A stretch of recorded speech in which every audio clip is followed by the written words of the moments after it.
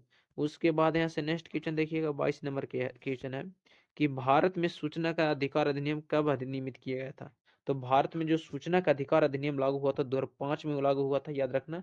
और कहाँ से लागू हुआ था, तो राजस्थान राज्य में जानते हैं क्षेत्रफल की दृष्टि से भारत का सबसे बड़ा राज्य है, और वहां से ही लागू हुआ था। और याद रखना भारत का सबसे बड़ा रेगिस्तान जो क्या है, थार रेगिस्तान है, जो राजस्थान राज्य में ही स्थित है। जो क्षेत्रफल की दृष्टि से भारत का सबसे बड़ा राज्य है, राजस्थान राज्य ही है, जो भारत में सूचना का अधिकार अधिनियम लागू करने वाला भारत का प्रथम राज्य बना था। और 2001 में जो क्या हुआ था, 2001 में सर्व शिक्षा अभियान लागू हुआ था भारत सरकार के द्वारा। कि कहने का मतलब सर्व शिक्षा अभियान का मतलब कि फ्री में शिक्षा लागू हुआ था 2001 में भारत में। और उसके बाद 2005 में भारत में सूचना का अधिकार अधिनियम लागू हुआ था। उसके बाद यहाँ से एक 23 नंबर क्वेश्चन यहाँ से देखिएगा है, एक्सरे की खोज किसने की थी? तो एक्सरे की खोज यहाँ पे कौन किए थे? तो रोएंटजन ने, याद रखना, रोएंटजन एक वैज्ञानिक थे जो एक्सरे की खोज की थी। एक्सरे की खोज यहाँ पे कर नहीं रहे थे बल्कि दूसरे किरणें की खोज कर रहे थे रोएंटजन ने। वहां पे अचानक जब फोटोग्राफी प्लेट पर किसी चीज का फोटो कॉपी कर रहे थे, तो वहां पे एक अपारदर्शी वस्तु के जब फोटो कर रहे थे वहां पे, तो अदृश्य किरणें जो एक्सरे जो किरण थी, वहां पे किरण पड़ी जो अपारदर्शी वस्तु को आर पार छेद कर वहां पे फोटो दिखाई देने लगा साफ पे। तो उसी समय से रोएंटजन ने एक्सरे की खोज की और इन्हीं के नाम पर फेमस हुआ। और भी चीज का आविष्कार किए हैं यहाँ पे रोडियन ने, इसके लिए उन्हें नोबेल प्राइज से सम्मानित किया गया था। यहाँ से नेक्स्ट क्वेश्चन 24 नंबर है कि वर्षा की बूंद का आकार गोलाकार किस कारण से होता है? तो वर्षा की बूंदे जो होता है किसके कारण गोलाकार होती है? तो याद रखने यहाँ पे सबसे पहले पृष्ठ तनाव के कारण। पृष्ठ तनाव होता क्या है?